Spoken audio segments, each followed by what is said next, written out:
Hello friends, जय माँ बगलामुखी की जय दासी। आखिरकार मैं अपनी माँ के पास आई गई। सच बहुत अच्छा लग रहा है। कहते हैं ना, अपने मायके आने का सुख ही अलग है। मैं यहाँ पे विंध्याचल आई हूँ, रात को 3 बजे कुछ पहुँची हूँ। आते मान एक्चुअली सब भाई लोग जानते हो मायके के, फटाफट रास्ते में मुझे फ़ोन करे, दीदी कुछ खाने वाने का बंदोबस्त करूँ, ये वो। मिली नहीं, मैं आ रही हूँ। आते मान फटाफट वो करना। मैं अपने रूम में आ गई हूँ मेरा वही रूम। बस ये है कि ये कहते हैं आखिरी स्टेप है जहाँ पे पूरी तरह से बंदिश होगी। मैंने कहा था ना आपको। अब यहाँ पे 2 या 3 तारीख से, 2 तारीख को आई थिंक गुरुवार है, शुक्रवार से यहाँ से दुर्गा सप्तशती का 101 पाठ होगा, जिसमें 5-5 ब्राह्मण बैठेंगे। 5 दिन लगेंगे, 5 से 6 दिन, पूरे विश्व के कोरोना के लिए। देखिए, कल मैंने बैद्यनाथ धाम में हवन किया, आपने देखा होगा हवन। मैंने 2 तरह की वीडियो डाली, इसमें कोई झूठ नहीं, कोई मिथ्या नहीं। वहाँ के शिवलिंग पे रुद्र अभिषेक हुआ है, वहाँ पे खुद के पंडित 5-5 पंडित हवन करवा रहे हैं। बहुत बड़ी पूजा हुई है। कहते हैं ना, कृष्ण गोपाल का, लक्ष्मी नारायण के मंदिर में कृष्ण गोपाल का पाठ करवाया है 54,000 उसका हवन किया है, निस्वार्थ मन से किया है कि दोबारा कोरोना ना आए, किसी भी बच्चों पे आपत्ति ना आए और मेरे केशव भी अच्छे से आ जाए। अब यहाँ पे भी काशी विश्वनाथ में रुद्राभिषेक होगा फ़िलहाल तो अभी सुना है मैंने कि 30 तारीख तक काशी विश्वनाथ बंद है, तो देखेंगे 30 तारीख के बाद 2 या 3 तारीख को। यहाँ 3 तारीख से पाठ चालू होने वाला है, तो देखेंगे जैसे यहाँ का पाठ पूरा होने के बाद फिर वहाँ पे करेंगे, क्योंकि यहाँ पे 101 पाठ करेंगे, फिर वहाँ पे भी जाके रुद्राभिषेक करेंगे। यहाँ पे काली गुहा है, वहाँ पूजा होगा, माँ का भव्य श्रृंगार होगा बहुत बड़ा। क्योंकि मेरे अंकल है, मेरे पप्पा जो है ना हमारे, वो चतुरानंद भैया के पापा है, जो मैं भी उनको पप्पा ही बोलती हूँ। वो पापा हमेशा कहते हैं कि अगर 101 पाठ अगर करवा लो, जिस मकसद से करवाओ, माँ उसे पूरा कर देते हैं। मैं निस्वार्थ मन से अपने 2 बच्चों को लेके निकली, एक केशव को और एक मेरे हनी को। कहते हैं ना, एक ब्रह्मचार्य का व्रत, पूरी तरह से मन में कोई गंदगी नहीं, कोई नहीं, निष्ठा भावना से मैं निकली हूँ कि ये काम पूरा करके निकलूँ। माँ के पास आई हूँ, बस माँ से यही मनाऊँगी कि माँ ये मेरे काम में सफलता देना। मैं तो 1001 पाठ करवाना चाहती हूँ, लेकिन मेरे मन में इच्छा है कि एक बार मेरा केशव आ जाए ये दुनिया में। अब फिर दोबारा कोरोना तो बिल्कुल नहीं आएगा, ये तो मेरी पूरी गारंटी है। क्योंकि जिस तरह से मैं बंदिश करते आ रही हूँ, जिस तरह से कोई काम में विघ्न बिल्कुल भी नहीं आया, हर काम बखूबी अच्छे से हुआ है, इतना विश्वास तो है कि अब कभी भी कोरोना क्या कोई भी बीमारी हमारे देश में नहीं आएगी। और यहाँ दुर्गा सप्तशती का 5 दिन पाठ होगा। पाठ ऐसा नहीं होगा, पाठ होगा, खाना पीना होगा, मतलब ब्राह्मण खाना खाएंगे, भोजन करेंगे। यहाँ माता का भव्य श्रृंगार होगा, आरती होगी, सब कुछ देश के लिए किया जाएगा। तो मैंने कहा है कि मन्नत मांगी है कि अगर ये काम मेरा आज ही आने वाले कलयुग काल में कोई भी बीमारी ना आए, मेरा केशव अच्छे से आ जाए, तो केशव जब 5 साल का हो जाएगा तो मैं उसका मुंडन भी यहीं करूँगी और 1001 का पाठ रखूँगी। मुंडन का मन्नत मांगने का मतलब ये होता है कि 5 साल तक मेरे केशव का मुंडन नहीं होगा ऐसे भी अनोखा बच्चा अनोखी तरीके से होना चाहिए। तो बस सारे काम अच्छे से हो रहे हैं। दूसरी बात मैं ये सब वीडियो इसलिए नहीं बनाती हूँ कि मुझे आप लोग से कुछ चाहिए। मैं वीडियो इसलिए बनाती हूँ कि बताती हूँ कि मैं कर रही हूँ देश के लिए, हम भी एक सिपाही के जैसे काम कर रहे हैं। दूसरी बात, जो लोग मुझे गलत समझते हैं ना, वो अपने घर पे रहे। कुछ बेशरम लोग हैं। मैंने कल जायफल और नींबू का जो काम किया था, बहुत जगह से मैसेज आ गया था। मेरे बच्चे के पीछे पड़े ना खुद का बच्चा बीमार पड़ गया था, कितने लोगों का हॉस्पिटल जाने की नौबत आ गई थी। सोचो, हमने किसी के नाम से पूजा नहीं की है, लेकिन भगवान सज़ा बरोबर दे रहा है, अपने पाप यहीं भोगने। अभी तो ये सब पूजाएं बाकी हैं, क्या होगा कैसे होगा ऊपर वाला जानता है मैं कुछ लोगों को यही समझाना चाहूँगी, जहाँ नज़रों से गिर जाते हैं ना, वहाँ फिर से नज़र में आदमी नहीं चढ़ता। एक बार अगर इंसान नज़र और दिल से गिर जाता है ना, उसके सामने फिर अगर आप जाके नंगे भी खड़े हो जाओ, कोई फ़र्क नहीं पड़ता है। क्योंकि एक इंसान अगर आपको उस तरह से नंगा देख भी रहा है ना, तो उसको वो बातें याद आएंगी कि तुम कितनों के सामने नंगे हो चुके हो। उसे तुम्हें छूने का छोड़ो, देखने का भी मन नहीं करेगा, क्योंकि उसको ऐसा लगेगा कि मेरे ये चीज़ मेरी थी और इस मेरी चीज़ को पता नहीं कितनों ने यूज़ किया है। तुमने अपनी इज्जत खुद से खो दी है कोई भी एनीथिंग, मैं सबको बोल रही हूँ। अपनी इज्जत खोने वाले, और उस इज्जत खोने के साथ साथ वो जो दाग लेके घूम रहे हैं, वो दाग ही इतना गंदा है ना कि अभी कुछ नहीं, थोड़ा और समय जाने दो, तुम्हें कहते हैं ना ऐसे लोगों को अपने आप से घिन आएगी। फिर भी बेशरम है, आँखों में शर्म नहीं, फिर भी कोशिश करते हैं पास में जाके बैठने की, अपने आप को पिघलाने की, अपनी खूबसूरती दिखाने की। क्या ज़रूरत क्या है? आप भी शौक लग रहा होगा कि मुझे कैसे पता। मैंने कितनी बार बोला है, मैं आईनी अमलियत में सब कुछ देखती हूँ, सब देखा जाता है। बात वो नहीं है, बात प्यार और मोहब्बत की नहीं है, प्यार विश्वास की है। विश्वास खो दिया है सामने वाले ने। कैसे इंसान कोशिश कर सकता है कि पहले अपनी इज्जत सब कुछ किसी और के हवाले करने के बाद फिर ये इंसान उम्मीद रख सकता है कि मैं फिर से वही चीज़, वही प्यार, वही इज्जत पाऊँ। चिढ़ आती है ना कभी कभी, दिमाग चिढ़ता है ना कि एक वक्त था कि कोई भी हमारी बातें आंख बंद करके मानता था, और यार एक वक्त है कि ध्यान देना तो छोड़ो, बात मानना भी ज़रूरी नहीं समझता। क्योंकि ये गलती आप लोगों ने की है, आपने खुद से वो गलती की कि अपनी नज़र में गिर चुके हो। हाँ, अगर इसके बाद भी, भाई शायद मेरा आईनी अमलियत गलत हो, अगर इसके बाद भी सामने वाला आपकी तरफ झुकता है, आपके साथ उठता बैठता है, सोता है, तो उस आदमी से निर्लज कोई नहीं है। क्योंकि या तो फिर सामने वाले को जूठन खाने की आदत हो चुकी है। उसे कोई फ़र्क नहीं पड़ता है। क्योंकि कुछ कुछ ऐसे लोग होते हैं जिन्हें कोई फ़र्क नहीं पड़ता है कि जूठी थाली में खाना खाना।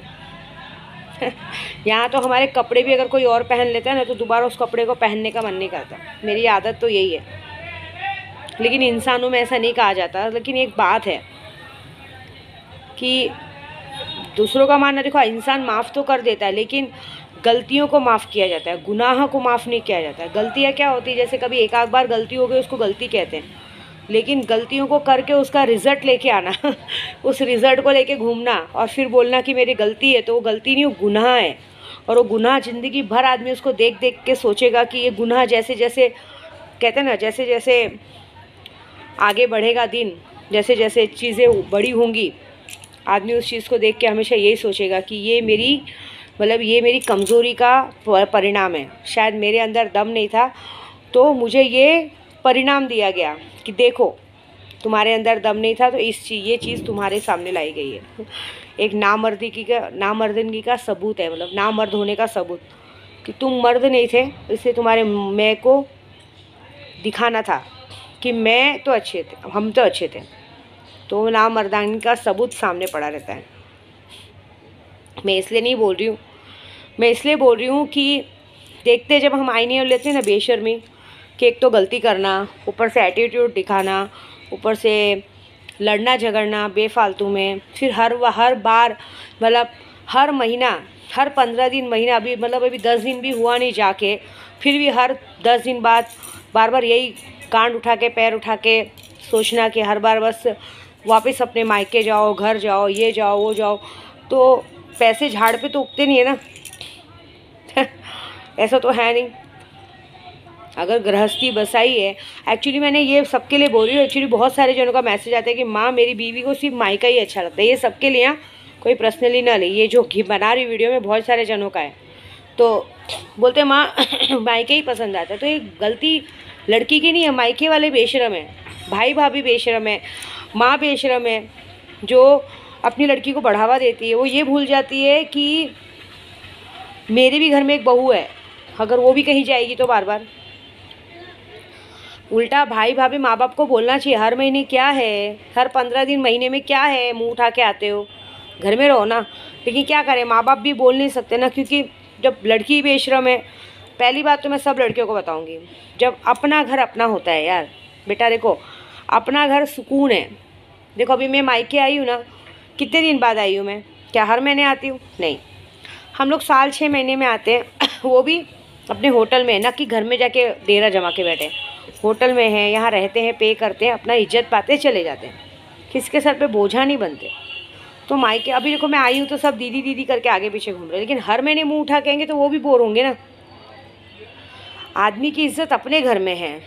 क्या है, हाँ, क्या मतलब, अगर अपना घर पसंद नहीं तो फिर शादी क्यों करते हो? ऐसा तुम लोग, मैं सबको एक बात बोलती हूँ, जब तुम लोगों को मायके ही भागना है तो शादी क्यों करते हो? पहले देखा जाता है स्कूल में लड़कियां जाती हैं, ड्रेस पहनती तो साड़ी पहनने का शौक़ होता है, और पहले जीन्स वीन्स तो पहनती तो साड़ी पहनने का शौक़ होता है, लेकिन जैसी शादी हो जाती है अचानक से ससुराल में जीन्स पहनने का मन करता है, ड्रेस पहनने का। देखो औरत की खूबसूरती बंद कपड़ों में, खुले कपड़ों में कुछ भी नहीं है, समझे। औरत की इज़्ज़त आँखों में, औरत से दिमाग में, दिल में है। अभी मैं इतनी दूर आई हूँ ना, 24 घंटे बस केशव का पप्पा, प्रदू प्रदू प्रदू प्रदू, चाहे ड्राइवर हो मेरा, चाहे मेरा बेटा हो, दिन भर उसी का नाम लेती रहती हूँ। वो लोग बोर हो जाते हैं उनकी बातें सुनते सुनते, लेकिन मैं क्यों करती हूँ? क्योंकि मेरी ज़िंदगी में उनके सिवा कोई है ही नहीं बात करने के लिए। तो बात ही ख़त्म हो गई। जब हमारा दिल दिमाग किसी एक की तरफ रहता तो ज़रूरत ही नहीं किसी और के बारे में सोचने का, है ना। लेकिन कुछ कुछ औरतें ऐसी जी उनका भाई बाहर भी अफेयर है, घर में भी अफेयर है। मैंने देखा है 2-3 जगह फ़र्क नहीं पड़ता है उनको, घर परिवार से कोई मतलब नहीं है। अभी मैं यहाँ इतनी दूर हूँ ना, तो मुझे एक वेट है कि मैं जल्द से जल्द ये यात्रा पूरी करूँ, केशव के पापा के पास जाऊँ, उनसे मिलूँ, क्योंकि करीबन महीने भर बाद मिलूँगी। अब मिलूँगी कि भी नहीं मिलूँगी वो भी नहीं पता, लेकिन ये कहाँ से है। लेकिन मैं अकेली बैठी रहती हूँ, गाना सुनती हूँ, जैसे कुछ थोड़ा टाइम गाड़ी में आते गाना सुनती हूँ, तो केशव के पापा के कुछ पल को याद करती हूँ उनकी कुछ बदमाशियाँ याद करती हूँ, तो उसमें मेरा दिन निकल जाता है। उनकी यादों में, उनकी बातों में ही मेरा दिन ख़त्म हो जाता है। लेकिन कुछ लोग इतने बेशरम होते हैं कि बड़ी से बड़ी गलतियाँ, क्योंकि देखिए आज मैं अपने केशव के पापा की बातें करती हूँ तो मुझे किसी और की तरफ देखने की क्या, उससे बोलने की भी ज़रूरत नहीं है। मैं अकेले निकली, उल्टा उनको शक करना चाहिए कि 2-2 ड्राइवर गए हैं, कुछ होगा तो नहीं, क्योंकि उनको पता है कि मेरी झांसी की रानी दिन भर, उल्टा मैं ही उनकी बातें कर कर सबको पका देती हूँ। शायद दिन भर सब लोग प्रदू की माला जपते जपते उन लोग भी थक जाते कि जब देखो उन्हीं की बात होती है। लेकिन कुछ औरतें ऐसी होती बेशर्म, जो अपनी इज्जत सब कुछ दांव पे लगा चुकी होती है, फिर भी उनमें एक बेशर्मी और एक वो होता है कि नहीं, शादी किया है तो झेलो। भले वो 10 के साथ मुँह मार के आ गए, अब क्या बोलेंगे, अब क्या हो गया, अब हो गया तो क्या करूँ, तुम कौन से दूध के धुले हो, तुमने भी तो 2-2 बीवी रखी है ये होता है। लेकिन तुम्हारे उसमें फ़र्क है सामने वाले ने अगर 2-2 बीवी रखा है तो प्यार किया है, तुमको बता के किया है, उसमें गलती तुम्हारी है। जब उसने तुमको पहले बताया तो तुमने ध्यान नहीं दिया ना, तुमने ध्यान दिया होता, उस वक्त एक्शन लिया होता तो ये ज़िंदगी बर्बाद नहीं होती ना। तुमको तो अपने पैरों के तले, जूती के नीचे चाहिए था आदमी। मैं एक और बात बताती हूँ कहते हैं ना बहुत साल बाद सबको, हमारे में एक बात कहते हैं हम लोग में, औरत को बच्चा ना रहे ना उसको भी बांझ कहते हैं, और बहुत सालों बाद अगर एक ही बच्चा हो तो भी उसको भी बांझ ही कहते हैं, क्योंकि वो बहुत मुश्किल से किया कराया पूजे के हिसाब से होता है। लेकिन बांझ कैसे होती है औरतें वो सुनो। अभी देखो मैं हूँ, मैं ये बच्चा पैदा करने में डर रही हूँ क्योंकि मुझे ऑपरेशन नहीं करवाना है। गिराना तो बहुत दूर की बात है, मेरे तो 4 के 4 फल सामने, तो थैली मजबूत है ना, बच्चे को कुछ नुकसान नहीं है। कितने लोगों को लगता है कि भगवान ने उनके नसीब में बच्चा नहीं दिया, वो शुरू से होता है, लेकिन उसकी भी गलतियाँ बताती हूँ। जब लड़कियाँ छोटी रहती हैं ना 16, 17, 18 साल की उम्र में, तब ऐसी कुछ गलतियाँ कर लेती हैं। गलतियाँ करने के चक्कर में 2-2, 3-3, 4-4 बच्चे गिरा देती है, जिसकी वजह से उनकी बच्चेदानी की थैली कमज़ोर हो जाती है, जिसकी वजह से उनको बच्चा रुकता नहीं है। आगे कमर दर्द का प्रॉब्लम, पेट का प्रॉब्लम ये होता है। फिर वो अपने ससुराल में जाके पति को ये झूठ बोलते हैं कि मेरे को बच्चा नहीं रुक सकता, ये है फलाना ठिकाना, ये वो। कभी भी अगर आप उनका अगर मेडिकल टेस्ट करवाएं तो एक डॉक्टर मेडिकल टेस्ट में बराबर बता देंगे, क्योंकि देखिए बच्चा चाहे आप पैदा करो चाहे गिरवाओ, उसमें पूरा टेस्ट आता है कि आप कितनी बार प्रेग्नेंट हो चुकी है हाँ, क्योंकि नसीब में अगर 3 बार 4 बार बच्चे हैं रहेंगे तो होते हैं। अगर एक औरत बोलेगी, मैं समझो एक औरत बोलेगी मुझे बच्चा ही नहीं हुआ, मैं कुंवारी हूँ, होगा ही नहीं। अगर वो टेस्ट करवाएगी, टेस्ट में डायरेक्ट निकलेगा कि ये ऑलमोस्ट इसने 2 अबॉर्शन करवा चुकी है, 2 या 3 अबॉर्शन करवा चुकी है, इसलिए इनकी बच्चेदानी की थैली कमज़ोर है। हालांकि कुछ पेरेंट्स मायके वाले ये बात छुपा लेते हैं और बाद में ऐसा दिखाते हैं, क्या करते हैं फिर मर्द को नामर्द कम करते हैं। इसके लिए बहुत सारी दवाइयाँ होती हैं, ये दवाई होने के बाद ये काम होता है, ऐसी बात होती है, समझ रहे हो। ये मैं इसलिए बता रही हूँ क्रिया चरित्र न जाने कोई।